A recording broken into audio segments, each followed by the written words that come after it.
الحمد لله وكفى وسلام على عباده الذين اصطفى أما بعد أعوذ بالله من الشيطان الرجيم بسم الله الرحمن الرحيم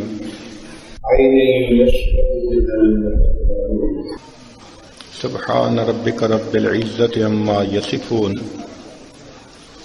وسلام على المرسلين والحمد لله رب العالمين اللهم صل على سيدنا محمد وعلى آل سيدنا محمد وبارك وسلم اللهم صل على سيدنا محمد وعلى آل سيدنا محمد وبارك وسلم اللهم صل على سيدنا محمد وعلى آل سيدنا محمد وبارك وسلم. اللہ رب العزت کی لاتعداد نعمتیں ہیں، ان میں سے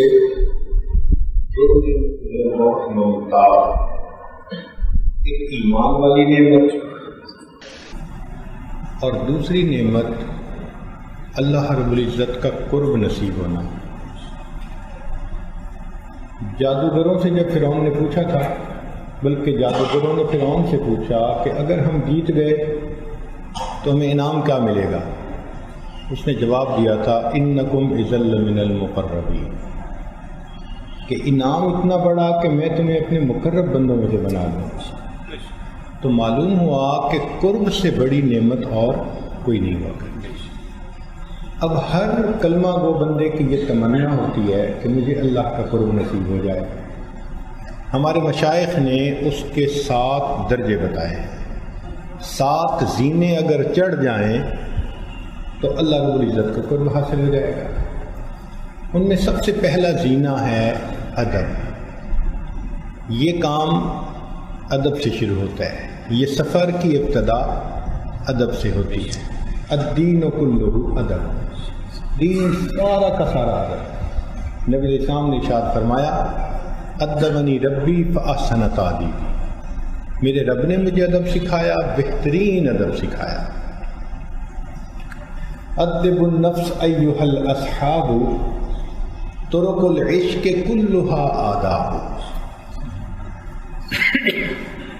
اب اگر کوئی پوچھے کہ یہ ادب کہاں سے آ گیا، تو بھئی دیکھیے، حضرت موسیٰ علیہ السلام ایک وادی کے اندر پہنچے تو رب کریم ارشاد فرماتے ہیں اے میرے پیارے موسیٰ علیہ السلام فخلعن علیک، اپنے جوتوں کو اتار دیجئے، انک بالواد المقدس طویٰ، آپ ایک مقدس وادی طویٰ کے اندر موجود ہیں. یہ آپ کا جوتوں کا اتار دینا موسیٰ علیہ السلام کا یہ ادب کی قرآنی دلیل ہے. اس لیے ہم مساجد میں بھی جوتے نہیں لے کے آتے. ادب ہے، احتیاط کرنی چاہیے.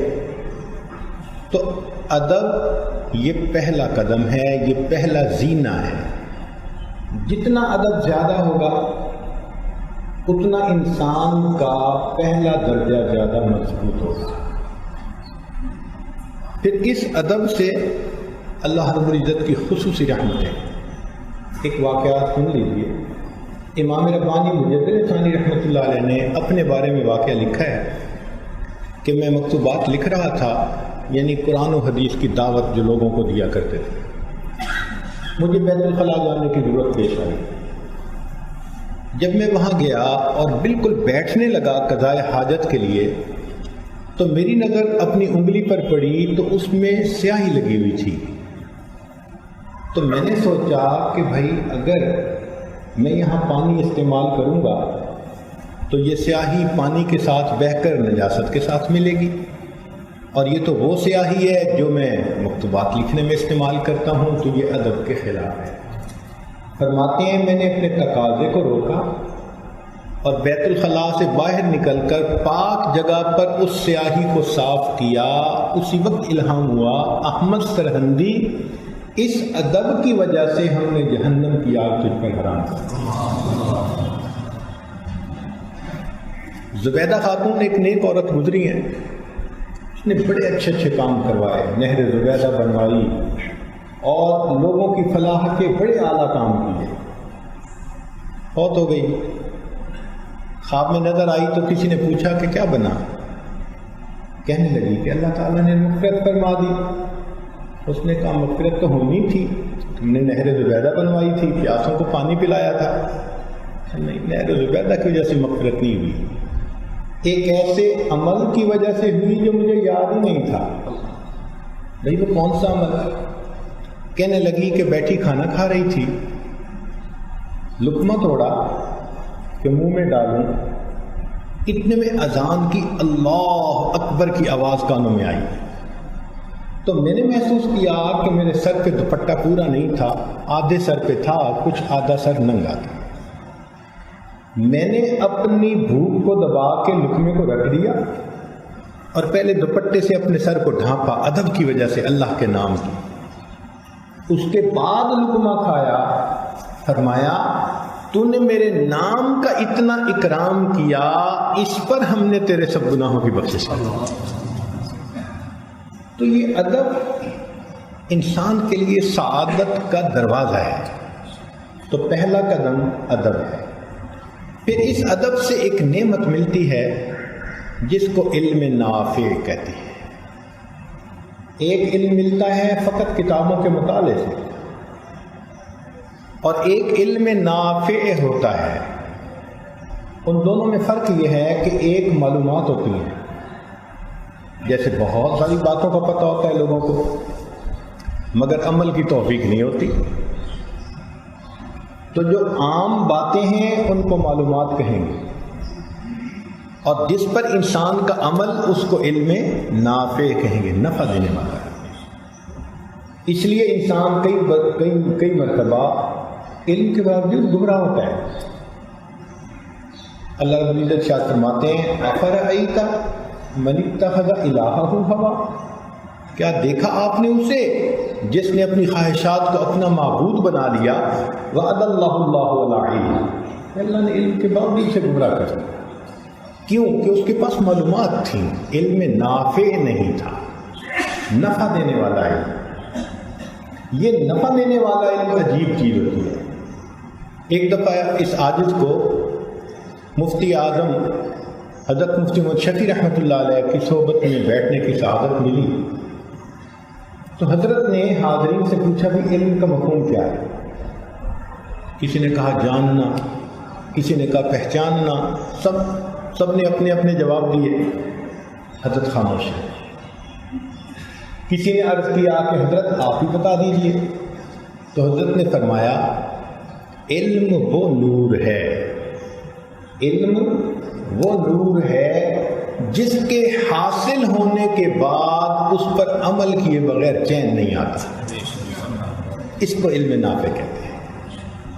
علم وہ نور ہے جس کے حاصل ہونے کے بعد اس پر عمل کیے بغیر چین نہیں آتا۔ تو ادب سے انسان کو علم نافع نصیب ہوتا ہے۔ چنانچہ ادھر بات پڑھی اور ادھر سنت سے اپنے آپ کو سجا لیا۔ یہ طالب علم کا شعار بن جاتا ہے، وہ سنتوں کا متلاشی بن جاتا ہے۔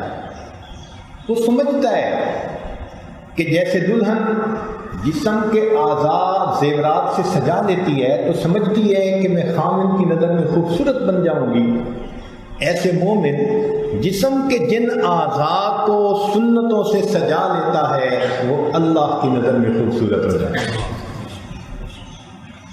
تو پہلا زینہ ادب اور دوسرا زینہ علم نافع۔ یہ علم نافع ادب سے ملتا ہے۔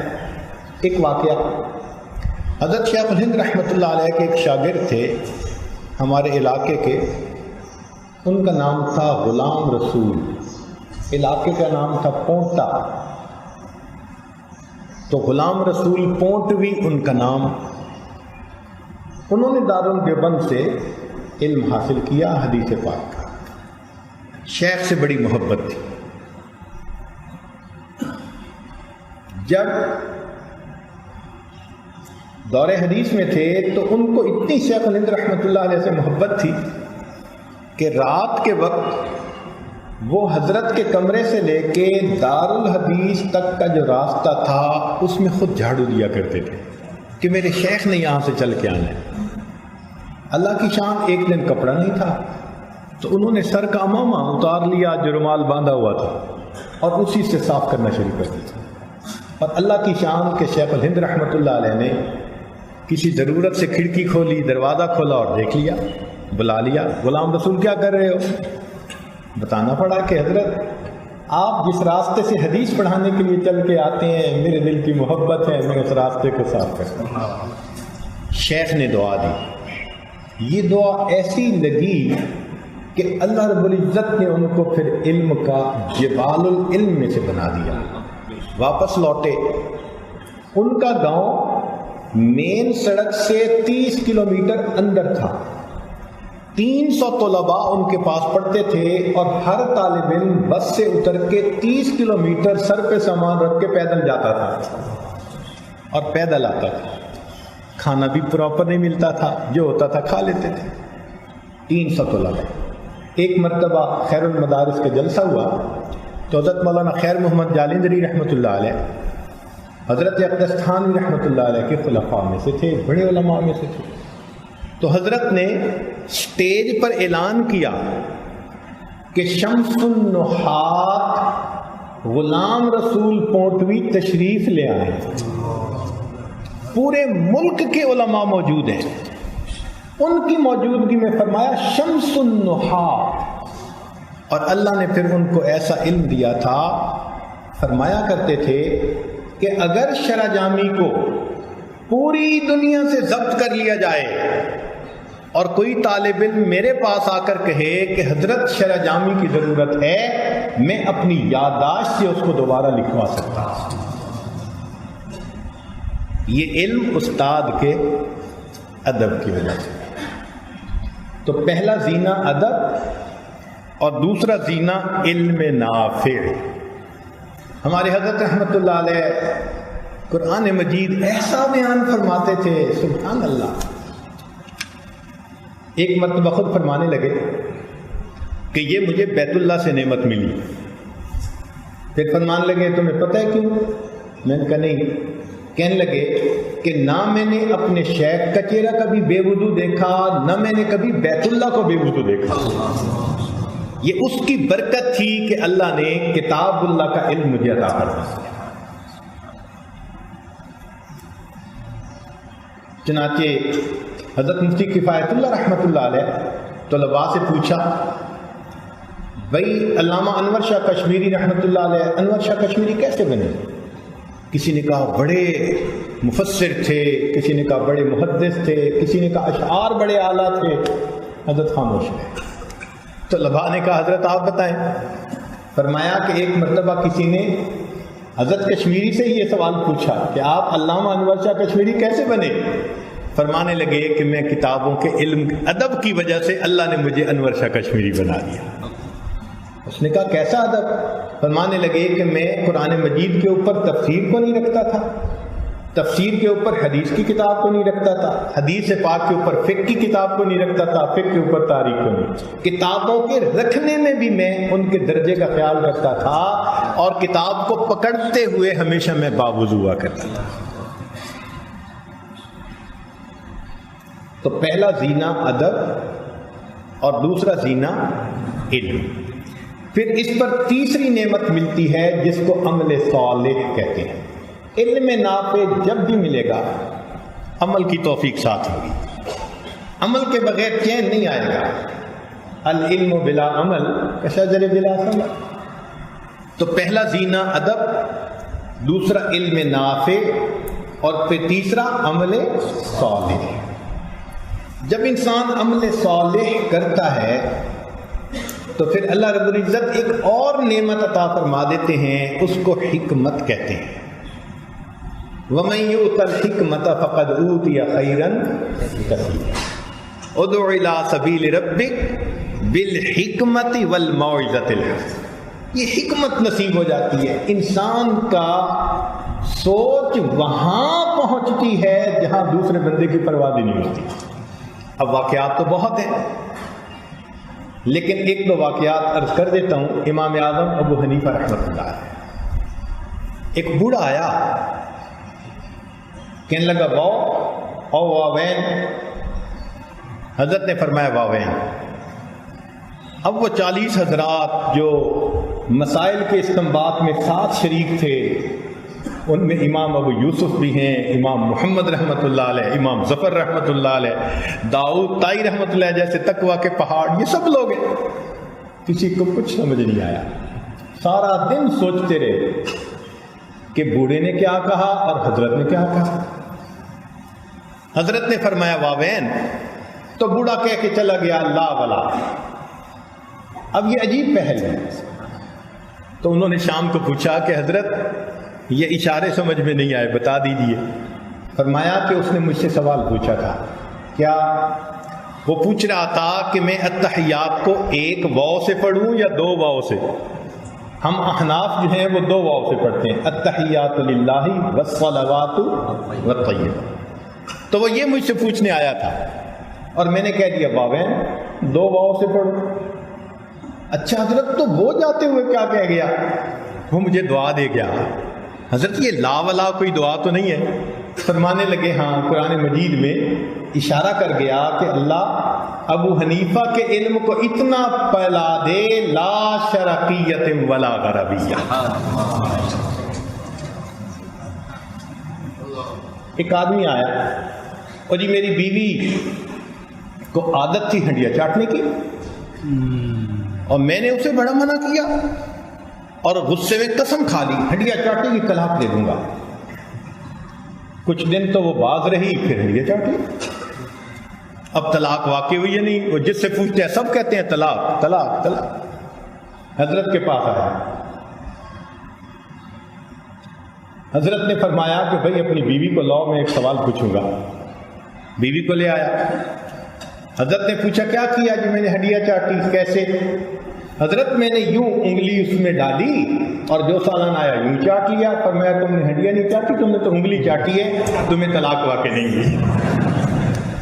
یہ حکمت ہوتی ہے۔ چنانچہ اگر انسان 4 رکعت فرض ادا کر رہا ہو اور پہلی اتحیات میں عبدہ و رسولہ تک پڑھے تو کھڑا ہو جائے۔ اب فقہا کے نزدیک ایک مسئلہ چھڑا کہ اگر کوئی بھول جائے، انہوں نے کہا اللہم پڑھ لیا، کھڑا ہو گیا، کوئی حرج نہیں۔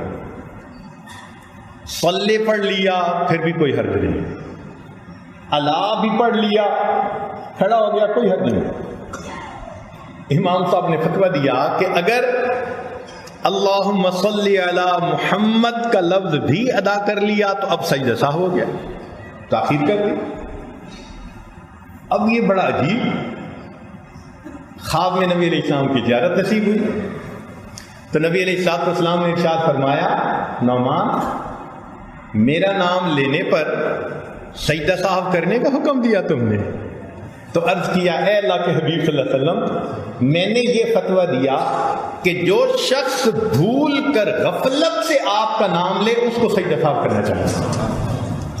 تو نبی علیہ السلام مسکرائے کہ تم نے اچھا جواب دیا۔ اس کو حکمت کہتے ہیں۔ قریب کے زمانے میں حضرت شاہ عبدالعزیز رحمۃ اللہ علیہ کی مبارک زندگی کو پڑھیں، آپ کو حکمت نظر آئے گی، ایک ایک بات۔ اور قریب کے زمانے میں حضرت افضل تھانوی رحمۃ اللہ علیہ کی زندگی کو پڑھ لیجئے، ایسی نکتہ آفرینی، انسان حیران ہوتا ہے۔ یہ حکمت ہے جو اللہ کی طرف سے ملتی ہے۔ شاہ عبدالعزیز رحمۃ اللہ علیہ کے پاس ایک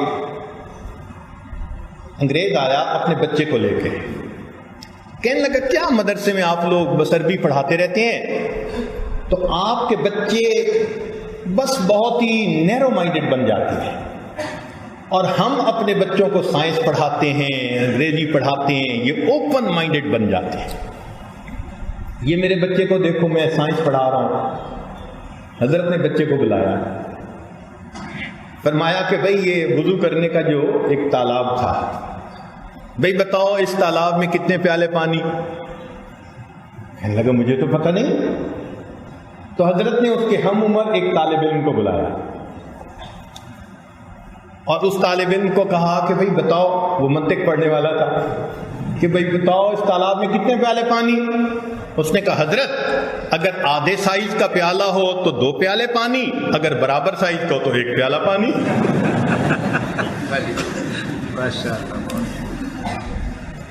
تو ادب پہلا زینہ، اس پر علم نافع ملتا ہے، علم نافع پر عمل صالح کی توفیق نصیب ہوتی ہے، اور عمل صالح سے انسان کو حکمت ملتی ہے، اور حکمت جب انسان کو مل جائے تو پھر اس کو دنیا کی حقیقت معلوم ہو جاتی ہے، اور پھر اس انسان کو زہد فی الدنیا نصیب ہو جاتی ہے۔